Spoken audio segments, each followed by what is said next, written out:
મોંઘવારીએ એવી માઝા મૂકી છે કે વાત જ શું કરવી। સામાન્ય મધ્યમ વર્ગ, આમ તો એવું નથી કે મોંઘવારીની અસર અમીરોને નથી થઈ, એમને પણ થાય છે, પણ સૌથી વધુ પીસાય છે સામાન્ય મધ્યમ વર્ગ અને ગરીબ માણસો। કારણ કે 2 ટંકનું ખાવું તો ખાવું કેવી રીતે, ગરીબની વ્યથા એ છે। આજે બાળકોની શાળાની ફી ભરવી કે પછી બાળકના મોજ શોખ પૂરા કરવા અથવા બાળક માટે રમકડું લાવવું, એ આ મધ્યમ વર્ગની વ્યથા થઈ ચૂકી છે। આજે બહાર 2 ટંક ફરવા, 2 ટંકનું ખાવાનું કરવું કે પછી એક ટાઈમ બહાર ફરવા જવું, કારણ કે હરવું ફરવું દરેકની એક ખેલછા, એક મહત્વાકાંક્ષા હોય છે અને આ વ્યસ્ત જીવનમાંથી થોડોક અવકાશ મેળવવા દરેક વ્યક્તિ આ કરતો હોય છે।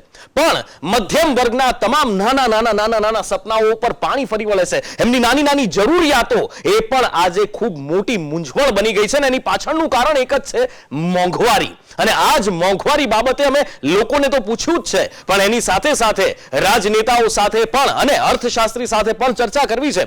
ભારતીય જનતા પાર્ટીમાંથી આપણી સાથે હર્ષભાઈ સંઘવી જોડાયા છે, સાથે જ કોંગ્રેસ પાર્ટીમાંથી પરેશભાઈ ધાનાણી અને અર્થશાસ્ત્રી કાર્તિકેયભાઈ ભટ્ટ આપણી સાથે જોડાયા છે। આપ ત્રણેયનું સ્વાગત છે। સ્વાભાવિક રીતે જ સત્તા પક્ષને સૌથી પહેલો સવાલ હોય, હર્ષભાઈ, આ મોંઘવારી છે એ ગરીબ જનતાનો આંટો લઈ ગઈ છે, મોંઘવારી આંટો લઈ ગઈ છે, ગરીબ મધ્યમ વર્ગ છે એને કેટલી તકલીફ પડે છે, કેટલી એની વ્યથા શું છે, એ શું અત્યારે તંત્રને સરકારને નથી દેખાતું, આ તમામ સવાલો આપને પૂછવા છે। પણ એ પહેલા અમે જ્યારે જનતાને પૂછ્યું તો જનતાએ શું કહ્યું, સૌથી પહેલો કૃષ્ણા, આપણે જનતાને જે સવાલ પૂછ્યો, અત્યારે જીવન ટકાવી રાખવું જ્યારે પડકાર બની ગયો છે ત્યારે જનતાને જે સવાલ કરવામાં આવ્યા, એમાં સૌથી પહેલો સવાલ હતો કે 1 વર્ષની અંદર તમારો ખર્ચ કેટલો વધ્યો છે, અને જે જવાબ આવ્યા હતા તે ખરેખર ખૂબ જ ચોંકાવનારા હતા। કારણ કે અત્યારે એક પણ વ્યક્તિ એવો નહીં હોય કે જેને મોંઘવારીએ અસર ન કરી હોય, અને આખરે જે જવાબ આવ્યા આપણી સામે છે, સૌ ખૂબ જ વધારે આ અસર થઈ છે તેવું 89% લોકોએ કહ્યું છે। એટલે કે આ સમજી શકાય છે કે કેટલા મોટા વર્ગને મોંઘવારીએ અસર પાડી છે અને મધ્યમ સંખ્યામાં વધ્યો છે, મધ્યમ પ્રમાણમાં વધ્યો છે તેવું કહેનારા માત્ર 11% લોકો હતા, અને યથાવત રહ્યો છે, એટલે ઘર ખર્ચ વધ્યો પણ નથી, ઘટ્યો પણ નથી, આવું કહેનારા 0% હતા। એટલે આ જે આંકડાઓ આવી રહ્યા છે તેના પરથી સમજી શકાય છે કે મોંઘવારીએ લોકોનું જીવવું કેટલું દુષ્કર બનાવી દીધું છે, અને એ પણ મહામારી કાળમાં, જ્યારે એક તરફ લોકોને જીવવું કઈ રીતે, આરોગ્યની સુવિધાઓને લઈને વલખા હતા, ત્યારે બીજી બાજુ મોંઘવારીએ માજા મૂકી છે। આપણી પાસે વિપક્ષ નેતા પરેશ ધાનાણી છે, એમની સાથે આપણે સીધો સવાલ કરીએ। પરેશભાઈ, આ અત્યારે એક એવો સવાલ છે કે જે દરેક વ્યક્તિને જનસ્પર્શતો આ મુદ્દો છે, દરેક વ્યક્તિને આ મુદ્દો સ્પર્શે છે। એવો કોઈ પણ વ્યક્તિ નહીં હોય કે જેમ કે અમને આ મુદ્દો નથી સ્પર્શતો, હા, વધતા ઓછા અંશે તેમની આર્થિક સ્થિતિ પર એ નિર્ભર કરી શકે છે। બેન, અર્થતંત્રનો સામાન્ય સિદ્ધાંત છે કે તમારી આવક વધવી જોઈએ, ખર્ચા મર્યાદિત હોવા જોઈએ, ભવિષ્યની સલામતી માટે બચત રહેવી જોઈએ। કમનસીબે ભારતીય જનતા પાર્ટીના શાસનમાં વીતેલા 7 વર્ષની અંદર ગુજરાત સહિત સમગ્ર દેશમાં ક્યાંય નોટબંધીના નાટકે અર્થતંત્રની કરોડરજ્જુ તોડી નાખી। જીએસટીની ઝંઝટે સમગ્ર દેશમાં કર આતંકવાદથી વેપાર ધંધા ભાંગીને ભૂકો થઈ ગયા। દેશના યુવાનો ભણી ગણી લાખોનો ખર્ચો કરી રોજગાર માટે દર ભટકે અને નોકરી નથી જડતી, બલકે નિષ્ફળ નીતિઓના કારણે ફેક્ટરી કારખાનાઓ બંધ થઈ રહ્યા છે અને કેટલાય આશાસ્પદ યુવાનોના રોજગાર નોકરી છીનવાઈ રહ્યા છે। લોકોની આવક સતત ઘટતી જાય છે, અને બીજી તરફ આ મોંઘવારીની મોકાણથી દરેક ઘરનું બજેટ ખોરવાનું છે, ગૃહિણીઓ મીંજાણી છે। આપણે સામાન્ય રીતે જોઈએ તો 2002માં 2 રૂપિયા બસ ભાડું હતું એના 20 રૂપિયા થયા, 5 રૂપિયા ટ્રેનની ટિકિટનું ભાડું હતું એના આજે 50 રૂપિયા થયા, 200 રૂપિયા લાઇટનું બિલ આવતું હતું એના આજે 1500-2000 રૂપિયા ચૂકવવા પડે છે। મફતમાં બાળકોને શિક્ષણ આપનારી કોંગ્રેસની વ્યવસ્થાને ક્યાંય દ્વેષપૂર્ણ રીતે રોષ પેદા કરી અને હટાવવામાં આવી। જ્યાં સ્કૂલોની અંદર મફત શિક્ષણ મળતું હતું, ત્યાં પહેલા ધોરણમાં પણ બાળકને પ્રવેશ લેવો હોય તો 50,000 લાખ રૂપિયા જેવી મોંઘી ફીનો સામાન્ય માણસે સામનો કરવો પડે છે। ઘણા બધા આક્ષેપો એક વિપક્ષ તરીકે સ્વાભાવિક રીતે આપના હોય, જનતાની પણ આમાંથી ઘણી બધી વ્યથા પરેશભાઈએ વર્ણવી છે, પણ હર્ષભાઈનો આ બાબતે જવાબ લેવો જરૂરી બને છે। હર્ષભાઈ, ઘણી બધી વાત પરેશભાઈએ કરી, આપના તરફથી સ્પષ્ટીકરણ જરૂરી છે। મેં પરેશભાઈને ખૂબ સારી રીતે સાંભળ્યા, પરેશભાઈની વાતોને સાંભળી, પરેશભાઈએ કહ્યું કે સ્કૂલની જે પરિસ્થિતિ છે, પરેશભાઈને હું જણાવવા માંગુ છું કે સ્કૂલની અગર વાત કરીએ આપણે તો ગુજરાત રાજ્ય એક એવું રાજ્ય છે કે જે અનેક ભાષાઓમાં સરકારી સ્કૂલો ચલાવે છે અને 40,000થી વધારે સ્કૂલો ગુજરાતની અંદર જ્યારે ગુજરાત સરકાર ચલાવે છે ત્યારે હમણાં જ એક રિપોર્ટ આપણે સરકારમાં બહાર આવ્યો કે છેલ્લા 5 વર્ષમાં જે સામાન્ય પર્સન્ટેજ હોય એના કરતા વધારે 3 લાખ વિદ્યાર્થીઓ સરકારી સ્કૂલમાં એ લોકોએ એડમિશન મેળવ્યું. ક્યાંક ને ક્યાંક મારું એવું માનવું છે પરેશભાઈ કે સત્તાની લડાઈ આપણી હોઈ શકે એકબીજા સાથે, પરંતુ આ લાખો શિક્ષકોની જે મહેનત છે, આ લાખો શિક્ષકોએ જે પ્રકારે ગુજરાતની અંદર એજ્યુકેશન માટેની મહેનત કરે છે એને બિરદાવવાની બદલે આપણે એની ટીકા કરીએ યોગ્ય નથી. તમે બસોની વાત કરી, તમે કઈ બસોની વાત કરી? તમે જે બસો ભારતીય જનતા પાર્ટી આવી એના પછી બસો ચાલતી થઈ, પહેલા બસો જ ક્યાં હતી? તમે ટિકિટના ભાડા લેતા હતા પણ કયા નેતાના ખિસ્સામાં જતા હતા એ ખબર નહીં પડતી હતી પરેશભાઈ. વાત મોંઘવારીની જે છે તો મોંઘવારીની જે વાત છે ક્યાંક ને ક્યાંક આપણે બધાને સ્પર્શતી વાત હોઈ શકે છે. આપણે મુદ્દાની વાત કરીએ, રાજનીતિ પર ના જઈએ, કારણ કે રાજનીતિની આમને સામનેમાં બધા જ જવાબો એકબીજા પાસે હોતા જ હોય છે, પરંતુ જેવી વાત મોંઘવારીની એ વાત બરાબર છે. આપણે પરેશભાઈના જવાબ તો આપે. હર્ષભાઈ, હું નુપુર પરેશભાઈની જે વાત હતી, એ વાત બરાબર છે, પણ વસ્તુ એ છે સવાલ આખરે આવીને એ ઉભો રહે છે. આમ બસ ને બધી વાતોમાં જઈએ તો ઘણી લાંબી ચર્ચા ખુલે એમ છે, પણ સવાલ અહીંયા આગળ સૌથી મોટો એ છે કે શું મોંઘવારી વધી છે એનો સ્વીકાર આપ કરો છો? નુપુરભાઈ, હું તમને એ જ કહેવા માંગુ છું કે આજથી 7 વર્ષ પહેલાના જો આંકડા તમે જોશો તો એવરેજ લોએસ્ટ જે વેજીસ હતા, એટલે કે જે કારખાનામાં કામ કરવાના કારીગરો જે મળતા હતા, જે સૌથી એમ કહીએ કે જે 180 રૂપિયાના દિવસ પ્રમાણે એવરેજ મળતા હતા, જે આજે 360 રૂપિયા બી આપણે કોઈ બી કારીગર મળતા નથી. તમે નુપુરભાઈ દૂધની વાત કરી, આજે હું તમને દૂધનો એક વિષય મૂકવા માંગુ છું. નહીં, એટલું આંકડાકીયમાં નથી જવું. આ બધા જ પ્રશ્નો ઉપર આવીશું. હર્ષભાઈ, એક સીધો સવાલ અને એનો સીધો જવાબ જોઈએ છે કે શું મોંઘવારી વધી છે, હા કે ના? જવાબ અને ગુજરાતની જનતા જોવે છે સાહેબ. આપણા જવાબો બહુ ધ્યાનથી સાંભળે છે ગુજરાતની જનતા. 22માં ચૂંટણી પણ છે, એટલે શું મોંઘવારી વધી છે, હા કે ના? આ જવાબ આપ આપી શકશો, હા કે ના? આ જવાબ એક શબ્દ નુપુરભાઈ તમે સંભળાવો બધું આખી લાઈનમાં, અમારે એક જ શબ્દમાં એક જ સવાલ પૂછ્યો હર્ષભાઈ. એક તમારું તો ઘણું બધું આખું લાંબુ, મેં આંકડા બી સાંભળ્યા સરકારના, આ તે બધું સાંભળ્યું, પણ મારો એક નાનકડો સવાલ હતો સાહેબ, એક આટલો ગમતો સવાલ હતો કે શું મોંઘવારી વધી છે, શું મોંઘવારી વધી છે? 4 જ શબ્દનો આ સવાલ હતો, હા કે ના? આપને તો ફક્ત એક જ શબ્દનો જવાબ આપવાનો છે. નુપુરભાઈ, તમારી અપેક્ષા માત્ર તમે કોઈ એ જ રીતે જવાબ નહીં, મારે ગુજરાતની જનતા સમજી શકે એ રીતે જ આપવો પડે. જનતા સાહેબ બધું જ સમજે છે, જનતા ભોગવે પણ છે. આગળ આની ઉપર આપના તરફથી સમજાવવાનો જનતાને પણ પ્રયત્ન કરીશું, પણ એ પહેલા બીજો એક સવાલ છે. અમે જનતાને જે સવાલ પૂછ્યો એ સવાલ એ હતો કે 1 વર્ષ કરતા અત્યારે હાલમાં ઘરનું રાશન કેટલું મોંઘું થયું, એટલે કે છેલ્લા 1 વર્ષની અંદર જે પહેલા રાશન ભરતા હતા અત્યારે ભરતા હતા એ એમને કેટલું મોંઘું પડે છે, શું મોંઘું પડે છે કે કેમ? એમાં જવાબ જે મળ્યા છે, હર્ષભાઈ ખાસ સાંભળજો, આ લોકોએ આપેલા જવાબ છે. 88% લોકોએ એવું કીધું છે કે છેલ્લા 1 વર્ષની અંદર જે રાશન અમે ભરીએ છીએ એ મોંઘું થયું છે.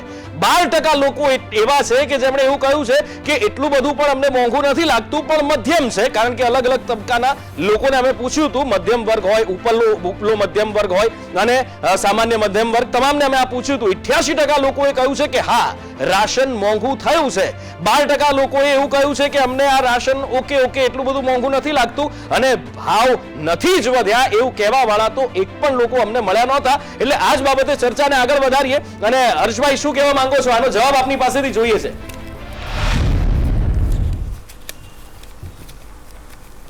સૌથી પહેલા આપને નુપુરભાઈ એક માહિતી આપવા માંગુ છું કે તમે જો દુનિયાભરનું સર્વે કરશો તો મહામારી પછી બધી જ જગ્યા પર, તમામ જગ્યા પર કોઈક ને કોઈક વિષયમાં ભાવોનો વધારો થયો જ છે, બરાબર? પરંતુ તમે જે કહેવા માંગો છો કે ફુગાવો ફરી વળ્યો છે, તો પછી એ પ્રકારની પરિસ્થિતિ બી નથી. અગર તમે ભાવને જો કમ્પેર કરશો તો બી તમને આ આઈડિયા આવી જશે. પરંતુ તમે માત્ર ને માત્ર એમ કહો છો કે મોંઘવારી અહીંયા જ વધી છે, તો એવું નથી. દુનિયાભરમાં જ્યાં જ્યાં મહામારીનો ઇમ્પેક્ટ હતો, જ્યાં જ્યાં કોરોનાનો ઇમ્પેક્ટ હતો, તે તમામ જગ્યા પર ભાવ વધારો થયો જ છે. પરંતુ ક્યાંક ને ક્યાંક લોકો હર્ષભાઈ, તમે કહી રહ્યા છો કે અન્ય દેશોમાં વધુ છે. આપણે ખાલી ભારતની વાત કરીએ. એક મિનિટ, આપણે ભારતની વાત કરીએ. તમે ખાલી એટલો જવાબ આપો જેટલો તમને સવાલ પૂછવામાં આવ્યો છે કે શું આજે દેશની જનતા આ મોંઘવારીના ભાર તળે દબાયેલી છે કે નહીં? બેન, હર્ષભાઈ મારા ખૂબ અંગત હું મિત્ર એવું માનું છે. છું કે જે રીતે ભાવ વધારાની તમે વાત કરી એ જ રીતે ભારતીય ક્યાંક ને જનતા ક્યાંક પાર્ટીની આવકની સરકારી બધાની કંઠી કરી છે, એટલે અગર સત્ય ખરેખર સ્વીકારવાની સર્વે કરવા માંગશો સરકારે મનાઈ સાહેબ, ફરમાઈ. એક મિનિટ, હર્ષભાઈ એમ કહે છે કે આવક વધી છે. અરે હર્ષભાઈ, કોને શું સમજાવો છો? આ જનતા છે, આ બધું જ જાણે છે. આ એ જનતા છે કે જેને કોરોના કાળમાં પોતાની નોકરી ખોઈ છે. આ એ જનતા છે જેને કોરોના કાળમાં પોતાના વેપાર ધંધા ખોયા છે. આ એ જનતા છે સાહેબ જેના કામ ધંધા બંધ થઈ ગયા છે. કઈ આવક વધવાની વાત કરો છો સાહેબ?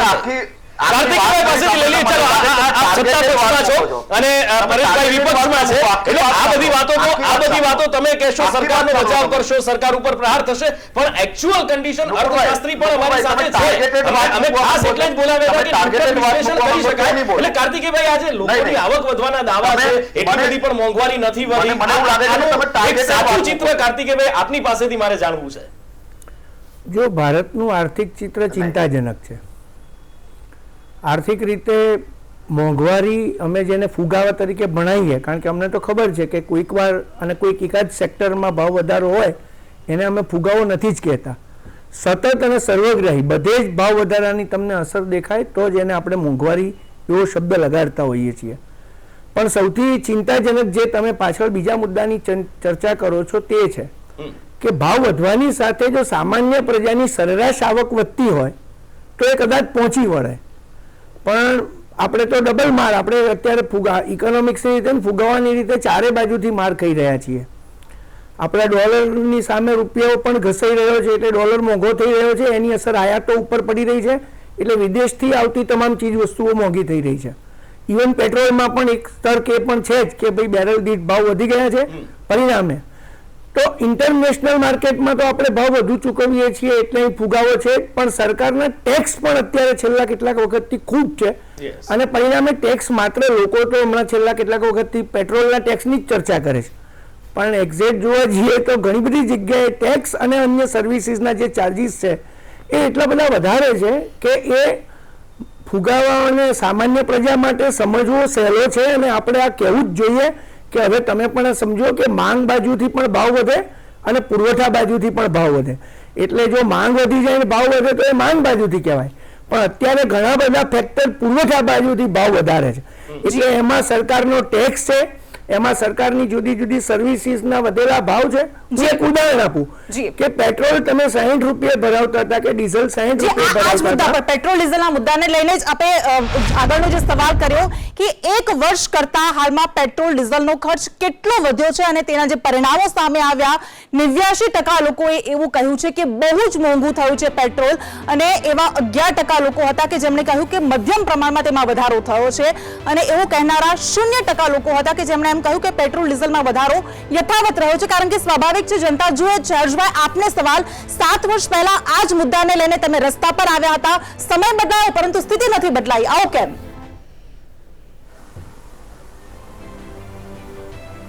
આપણે જે વાત કરી કે 88% લોકો, બધામાં તમારો આંકડો 88% લોકોનો જ છે એક તો. અને બીજી વસ્તુ એ છે કે એટલે આ સર્વે પર તો આપણે શંકા નથી ને હર્ષભાઈ? હર્ષભાઈ, એક ચોખવટ કરી લઈએ પહેલા. બધામાં 88% આપે કહ્યું એટલે સર્વે પર તો શંકા નથી ને? ગુજરાતની જનતાએ કહ્યું એના પર શંકા નથી ને સાહેબ? નુપુરભાઈ, તમારો મને તમારી ભાજપ સરકાર આ દેશમાં બધા ઉપર શંકા રાખે છે.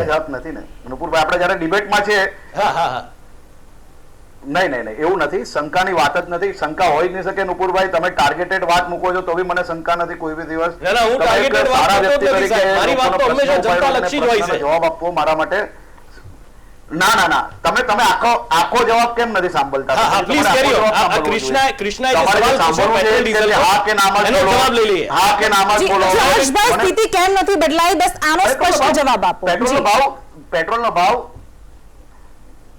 પેટ્રોલનો ભાવ આપણે પહેલા તો જે વાત આપણે કહી કે પેટ્રોલના ભાવમાં તમે સર્વે કર્યો, પેટ્રોલના ભાવનો સર્વે નહીં કરશો તો બી દેખીતી વાત છે કે જે કઈ વૈધો છે ઇન્ટરનેશનલ ભાવ પ્રમાણે પેટ્રોલનો ભાવ આપણે બેલેન્સ થાય છે.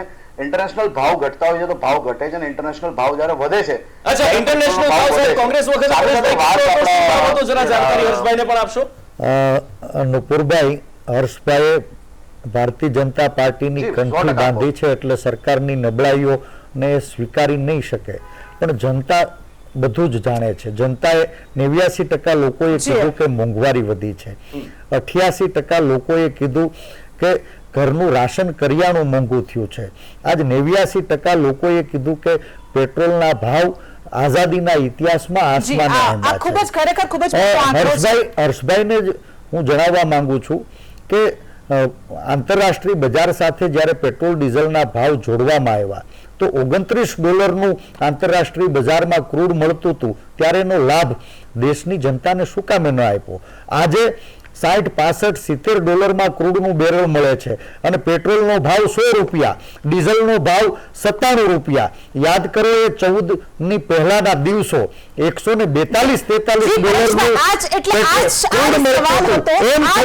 પેટ્રોલ ક્યારેય 74 થી વધુ મોંઘું નથી, ડીઝલ ક્યારેય 56 કરતા વધુની મર્યાદા નથી હોતી. પરંતુ વાસ્તવમાં સામાન્ય જનતા આ મુદ્દાને લઈને શું કહી રહી છે તે પણ સાંભળીએ. પેટ્રોલના ડીઝલના ભાવ વધતા જાય એ વસ્તુ હું કહું કે આજે ગાડીઓ બધે ઘરે મૂકી દો, ટ્રાવેલ્સના ધંધાઓ બધા બંધ થઈ ગયા છે, લોકો ભૂખે મરતા થઈ ગયા છે, ડ્રાઈવરો ઘરે બિચારા વલખા મારે છે, કેમ કે પેટ્રોલના ભાવો વધવાના કારણે ગાડીઓ જઈ શકતી નથી ને ભાડા પોસાય તેવું નથી. તેલના ગેસના ને બધા ભાવ પણ બહુ વધી ગયા છે, એટલે સરકાર કંઈ સહાય કરો અને ભાવમાં ઘટાડો કરો તો અમારું જીવન સરળતાથી ચાલે. વસ્તુ એ જ છે કે જનતા પીસાઈ રહી છે, જનતા કહી રહી છે કે અમારું જીવવું દુષ્કર થઈ ગયું છે, પ્રાઇવેટ વાહન વાપરવું, પબ્લિક ટ્રાન્સપોર્ટેશનમાં જવું, શું કરવું? કારણ કે આ જ વસ્તુ છે ને, સરકાર એના ઉપર કંઈક કરે એવું લોકોને આશા, એવી લોકોને ઈચ્છા છે. આગળ એક બીજો સવાલ પણ અમે જનતાને પૂછ્યો હતો. આ બધા જ સવાલ એ છે જે સીધા તમને સ્પર્શે છે અને એના જવાબ તમારામાંથી જ કેટલાક લોકો એટલે જનતાએ આપ્યા છે કે ભાઈ શાકભાજીના ભાવમાં કેટલો વધારો થયો, શાકભાજી વગર કોઈને પણ એક પણ દિવસ ન ચાલે. ત્યારે જ્યારે અમે પૂછ્યું કે ભાઈ શાકભાજીમાં એક વર્ષમાં કેટલો વધારો તમને દેખાયો છે, 55% લોકોએ એવું કહ્યું કે ભાઈ બહુ મોંઘું થઈ ગયું છે શાકભાજી. અને કેટલાક લોકોએ તો જે અત્યારે અમે વિસ્તૃત આમાં લખીને ન બતાવી શકીએ પણ એવું કહ્યું કે જ્યાં અમારા ઘરમાં 2 શાક બનતા હતા હવે 1 શાક બને છે અને સાંજે કદાચ હવે ખીચડી એ ખાઈને ઘર ચલાવવું પડે છે, એવી પરિસ્થિતિ છે. 55% લોકોના આ જવાબ છે. 33% લોકોએ એવું કહ્યું છે કે ભાઈ ઠીક છે, ઓકે ભાવ વધ્યા છે, મધ્યમ રીતે વધ્યા છે. આમાં 12% લોકોને એવું પણ લાગ્યું છે કે ભાવ યથાવત છે, એટલા બધા ભાવ શાકભાજીના નથી વધેલા દેખાતા. એટલે વસ્તુ એ જ છે કે શાકભાજીના ભાવમાં વધારો, પેટ્રોલ ડીઝલના ભાવમાં વધારો, રાંધણ ગેસમાં વધારો, તો જનતા જાય તો જાય ક્યાં? કાર્તિકેયભાઈ, આખું આમાં આ લોકોનું બજેટ ખોરવાઈ ગયું છે. મેં કહ્યું ને કે લોકોએ કહ્યું 2 શાકના બદલે 1 ખાતા થઈ ગયા, રાત્રે ખીચડી ખાતા થઈ ગયા, આવી પરિસ્થિતિ અર્થતંત્રની. એટલે હું એ મારી વાત કરતો જ તો 3 વર્ષ પહેલા સરકારના જે એજન્સી છે એનો સર્વે આવ્યો હતો, એ પણ આમાં સાથે જોડવાની જરૂર છે કે ભારતમાં આપણે 130 કરોડ છીએ, 26 કરોડ ફેમિલીઝ છે, આપણા ફેમિલીનું સરેરાશ કદ 5 થી 6 છે, અને ભારતની સામાન્ય પ્રજા જે કમાય છે એમાં સરેરાશ આવક જે લોકો નોકરી કરે છે એની, જે નથી કરતા એની વાત નથી કરતા, 15 થી 20 હજારમાં જ મોટા ભાગનો જે સર્વિસ સેક્ટરનો વર્ગ છે, એટલે કે એમાં ચેનલના એન્કરોથી માંડીને ખાનગી શાળાના શિક્ષકો સુધી અને ખાનગી બેંકો, અને કારણ કે ઘણા લોકો કહે છે ને અમારી પાસે આંકડા પણ છે કે ખાનગીકરણ પછી ખાનગી ક્ષેત્ર બહુ મોટું થયું, ખાનગી બેંકો ખુલી, ખાનગી વીમા કંપનીઓ ખુલી, ખાનગી સ્કૂલો ખુલી, ખાનગી દવાખાના ખુલ્યા, એટલે રોજગારી નંબર ઓફ એમ્પ્લોયમેન્ટ 91 થી જો ગણો તો 21 સુધીમાં વધ્યું, પણ સસ્ટેનેબલ એમ્પ્લોયમેન્ટ જેને આપણે કહીએ કે જે પગારથી માણસ એનું ઘર ચલાવી શકે, જે પગારથી એના છોકરાને એન્જિનિયરિંગમાં કે પ્રાઇવેટ સ્કૂલમાં એ ભણાવી શકે, એ પ્રકારની ઇન્કમ આ ખાનગી ક્ષેત્ર આપી શક્યું નથી.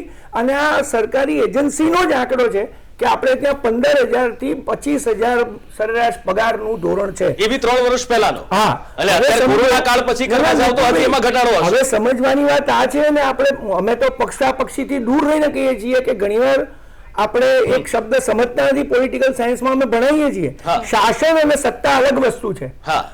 રાજકારણીઓ જે ચૂંટાય છે સત્તામાં આવે છે, પણ શાસન અધિકારીઓ કરે છે. અધિકારીઓ જે બ્રીફિંગ રાજકારણીઓને આપશે એ મુજબ નિર્ણયો લેવાશે. તો આ રાજકારણીઓ સુધી સાચા આંકડા પણ પહોંચાડો. કાયમ વિરોધ કરવાની જરૂર નથી.